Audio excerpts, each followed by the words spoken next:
need help. My brakes won't stop. My car won't stop. My brakes aren't working. Sheriff's deputies in southern Illinois responded to this 911 call from the driver of a runaway vehicle that was traveling about 30 miles per hour. I'm scared. Turn right at the next road, okay? I can't stop. If you don't turn, you're going to go into a lake. We need you to turn, okay? I can't stop. Can I just go into the ditch? I don't care at this point. The driver, who was pregnant, said her brakes had stopped working and the car wouldn't slow down. I'm 20 weeks pregnant. I cannot die today. Deputies caught up to the vehicle, then executed a maneuver known as a rolling roadblock. If it's going to be where she's going to run off the end of the road, we're going to have to do something. 10-4, I'm in front of her. One now. deputy pulled in front of the runaway car before slowing down to bring both vehicles to a stop. I'm going to hit the cop. I'm going to hit him. I didn't mean to. I swear the No, car they know. Hey, stop. ma'am, it's okay. They know. I didn't mean to. I didn't mean to. About 1,300 feet from a local lake and with minimal damage to her car. Sheriff Jeff Dietrich said the runaway car likely would have ended up in the water if his deputies hadn't intervened. This is still mind-blowing right now. Lawrence Sandoval and his girlfriend Savannah Irwin can't believe the ordeal their dog Brutus has gone through. He's the family's favorite pet. He's best friends with my kids. These are literally my kids' best friends. Sandoval says he put Brutus in an insulated doghouse Saturday night in the backyard, and Brutus was gone Sunday morning from their backyard in Whiteside, Missouri.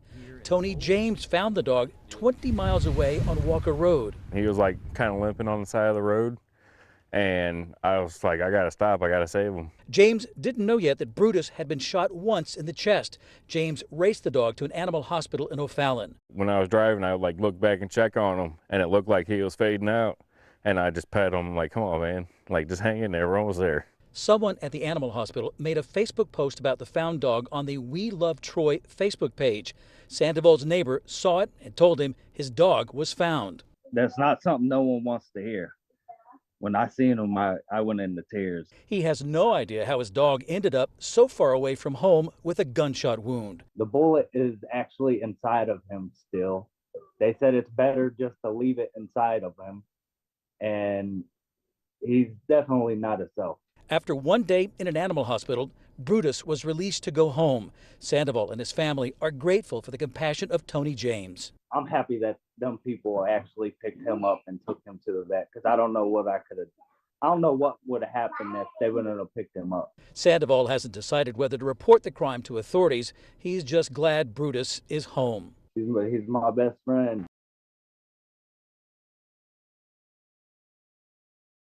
Remembering Aaliyah Sanong. Laura Splotch has known Leah for about 15 years when their kids became friends in kindergarten. Splotch says it was Leah's kind demeanor and love for the arts that bonded the two women.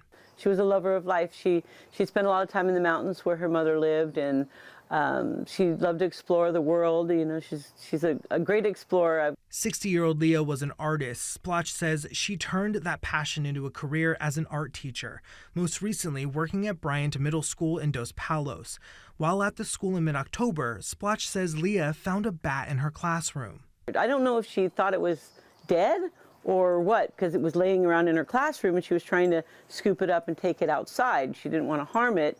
But that's when, when it woke up or saw the light or whatever, it swooped around and bit her and then took off. Splotch says Leah didn't display any rabies symptoms in the days following the attack.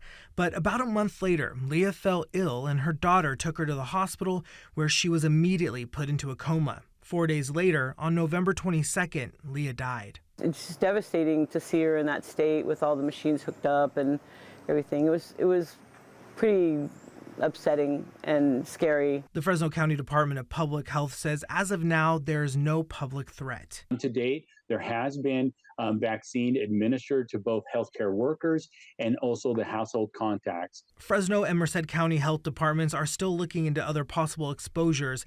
And as Leah's friends and family mourn her passing, a gift to Splotch from her longtime friend now serves as a reminder of her talent and vibrancy for life. It's very sweet that she would think of me and put this exact quote on there for me.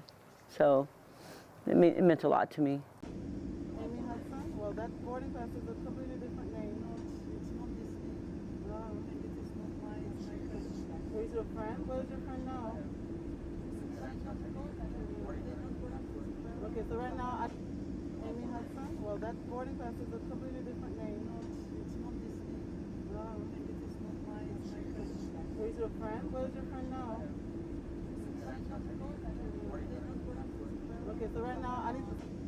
Amy Hudson? Well, that boarding pass is a completely different name. No, it's not this name.